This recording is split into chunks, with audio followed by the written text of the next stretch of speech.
Christine and I had our anniversary in 2020. We had all gone to see the Dargers in Utah, the other family, polygamist family, friends of ours. Unwind to my wives, this struggle I was having with plural marriage from all these discussions I was having with Christine over the one home issue, over plural marriage, over struggle with plural marriage. And so on the way home on this trip, I'm unwinding this with them. It's dark and it's late and we're driving in the dark late at night.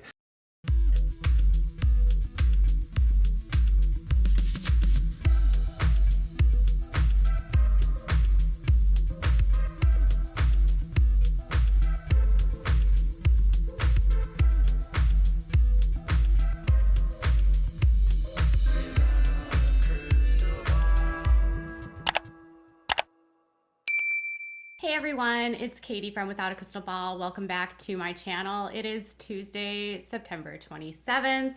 A new bonus clip was released by TLC of Cody discussing a fight that he thinks might be the precipice of the entire relationship falling apart. And it happened to be about a conversation he had in the car with his wives about how plural marriage was unraveling for him.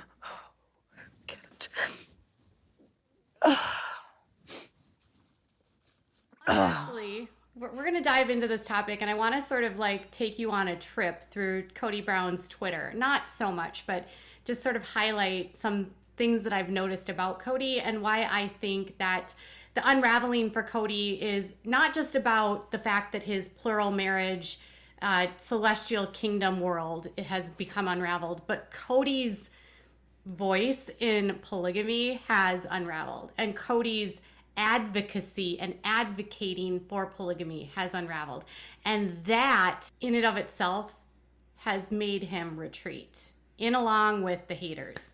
But you have to know Kody Brown and where he started and how he got the show to really understand why this is such a big deal to Cody. So before we get into it, do me a huge favor and give this video a thumbs up. Also, subscribe to my channel if you have not yet subscribed, and turn your notifications on so you know when I go live or new content is loaded. Uploads happen every single day. And also make sure that you share this video with your friends, and always leave me some comments. So the last few days, me, Without a Crystal Ball, Katie, has been trying to get off the show because, you know, yesterday I made those videos, and something that I saw in the comments from you, many of you in fact, was that this is also staged. People are starting to believe that a lot of what we're seeing on television isn't real. It's hard to McKelty's my baby, and I know that she's Christine's baby first, but she is my baby, and that the conversations that we're seeing are manufactured. Like, for instance, this idea that Robin doesn't know about Cody and Christine breaking up. There's no possible way that she doesn't know, because Cody has moved out of the house and all of his belongings are gone, and he lives with Robin full time. He doesn't spend time with Janelle anymore. Strange things happening between Cody and Christine right now. I just know that Christine wants to be here and present for McKelty, and so do I. I hope that Cody and Christine can get this figured out. It's not my business, but I'm just supposed to stay out of it. He doesn't spend time with Janelle anymore, and, well, he hasn't been for a while. A lot of you felt like that whole conversation, you felt like it was staged, because obviously they come into the conversation and it's very like Cody and Robin against everyone else, and you felt like there's no way that they hadn't talked about this before, and that suddenly Robin and Cody's decision was already made up. I'll let you in, and I'll cue you into something about reality television. When they're about to film something, they know what they're going to film. The words that they're written are not scripted, but they have a guideline of what they're going to talk about. So they knew going into the Zoom call what they were going to talk about. They probably pre-discussed what was going to happen on the Zoom call, because that's how reality television works. They do retapings if things get flubbed. If they start laughing, it gets retaped. Reality TV is not as spontaneous as you would like to believe it is. And so, yes, in context in this, parts of it are scripted in that they have an outline, okay? I also don't believe that the other sister wives don't know, because all the kids know. So how would their moms not know, right? Exactly. So there's a lot of things about this season that feel very contrived, and we already knew all of this ahead of time. Obviously, you're seeing some of the conversations happen and some of the reactions, and I think the reactions are honestly truthful. I also think that Cody's whole pompous behavior around Garrison and Gabriel was also scripted because he was so grandstanding, and it was so obvious that he was being dramatic for the camera. Garrison's activities, his social life, Gabriel's activities and his social life have kept me and Janelle apart and me away from Savannah. They can move out.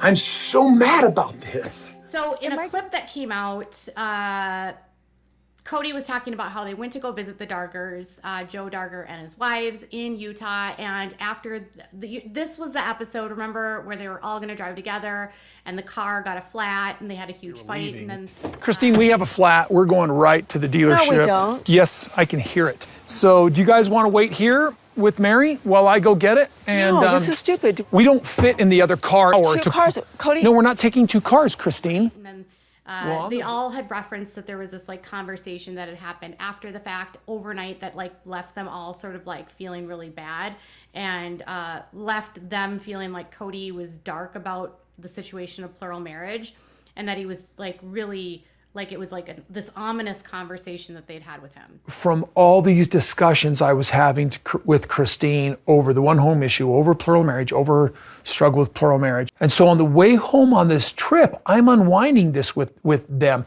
It's dark and it's late and we're driving in the dark late at night. And I got dark because it really seemed to me like Christine did not like or want to be in the family. And she'd already complained about feeling like. So Cody says that leading up to that trip, you know, Christine had made the comment about how she was convinced people didn't like her. She said that it was a hostile environment. You know, she didn't want to live in the one house. So the signs were all there, right? And she said that she doesn't like to see everyone because of the one house ID, like because she says she's walking into a hostile environment where nobody wants to be around her. The whole situation. So then he says, you know, we're driving home and I'm talking to them and I'm trying to unravel with them how plural marriage is unraveling for me and how I'm feeling about things. And nobody was like apparently really talking, and Christine wasn't responding to him when he was having this conversation with her. And he admits that he probably should have gotten therapy for everyone at the point when Christine was saying that she was unhappy, but he didn't. I was trying to get us back on the same page. I was trying to get us to do this. And I should have started therapy with all of us then, with Christine certainly, but this is all hindsight. And he wishes that he would have sat down with her and talked her through things.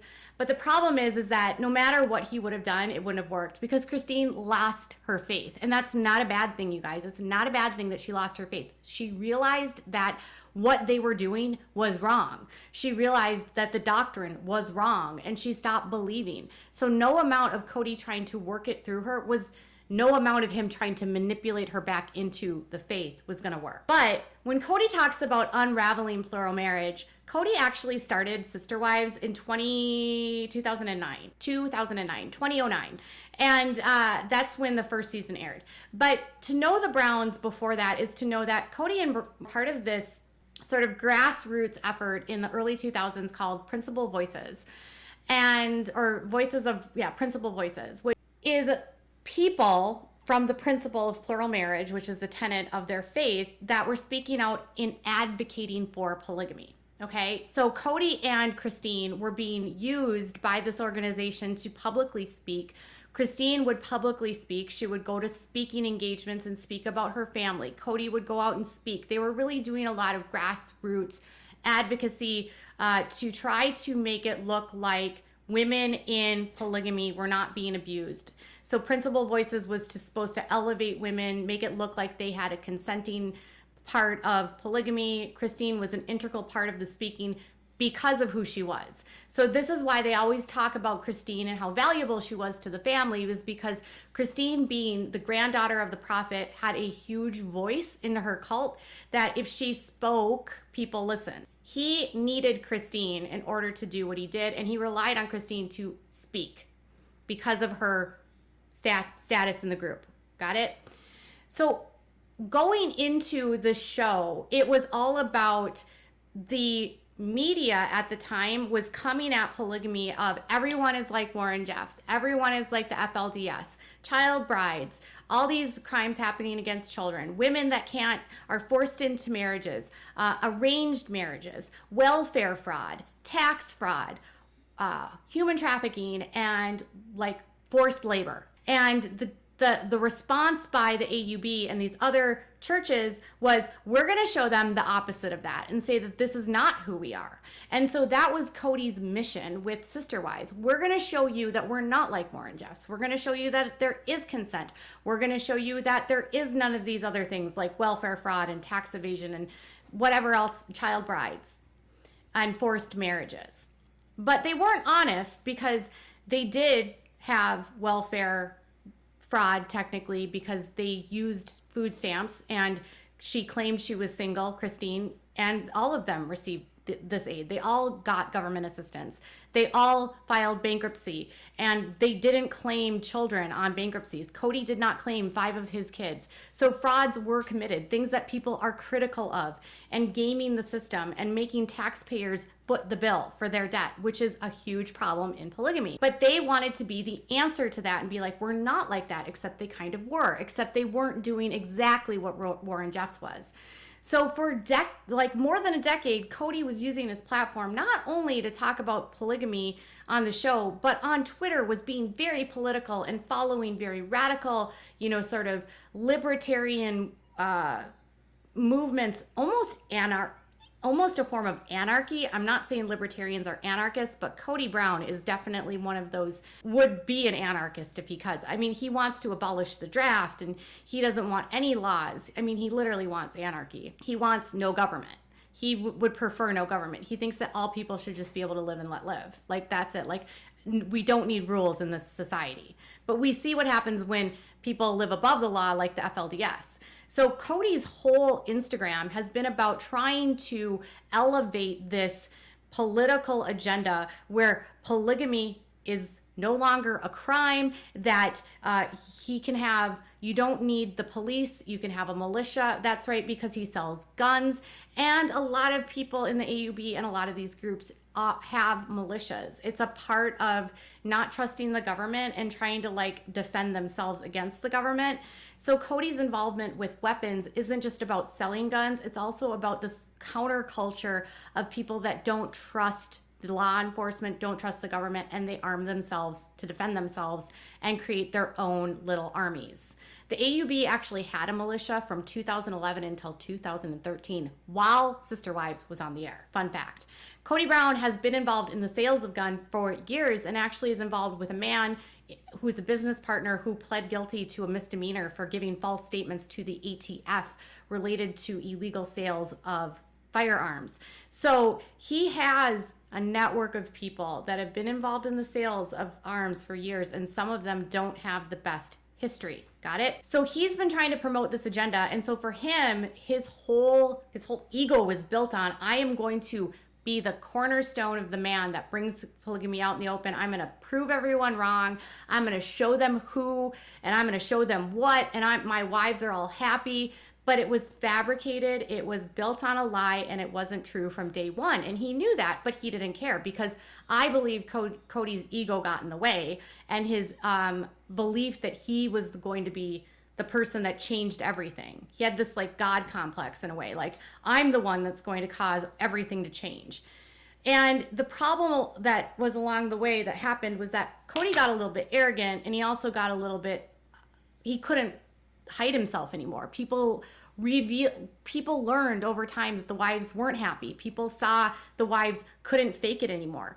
Christine just got to a point where she could not fake it anymore. And so when Kody was talking about, well, what about the family? Do you really think he's caring about the family, or he's actually thinking about the show? What about the show? Kody has admitted on podcasts that his kids don't like to be on the show because it's hard for them to get jobs or have a professional life with this reality stuff going on. Why? Because polygamy is illegal, and nobody wants to be affiliated with polygamous families because of why? Child brides, welfare fraud, tax fraud, abuse. So his kids stepping away has to do with them trying to protect themselves and moving away from this so that they can live in a mainstream society. So Kody's unraveling of polygamy is not about Christine, it's about his ego. And Christine couldn't fake the funk anymore, and she was done. So his unraveling isn't that he doesn't believe in it anymore. His unraveling is that his platform unraveled, his voice unraveled, his lie unraveled. She exposed the lie. Now that the lie's been exposed, it's not going to stop being exposed. And as more of the kids grow up, some of them will start to speak out and share their thoughts and feelings. And he can't stop the bleeding. He can control Robin and he can control her kids, but he's lost control of the rest, and he knows it. And so for Kody, the unraveling he'll blame on Christine, but Christine was never going to come back because she was over it, and she learned and she realized that their cult was a lie. I know this is a little bit passionate and a bit of a diatribe, but what are your thoughts about this? Do you believe that Kody could have brought them to therapy and changed her mind? Or do you agree with me that Kody's unraveling is that he lost his platform? Because why else would Kody not be on Twitter anymore? Why else would he be quiet? This was a man that loved the attention. Why now is he only going out public when people pay him $99 for a cameo? Why doesn't he defend himself? Why doesn't he say something now? Because he can't. He's been exposed. What else can he say? Everyone knows he's a liar. Tell me what your thoughts are in the comments below. And obviously, these are my opinions. Bye, guys.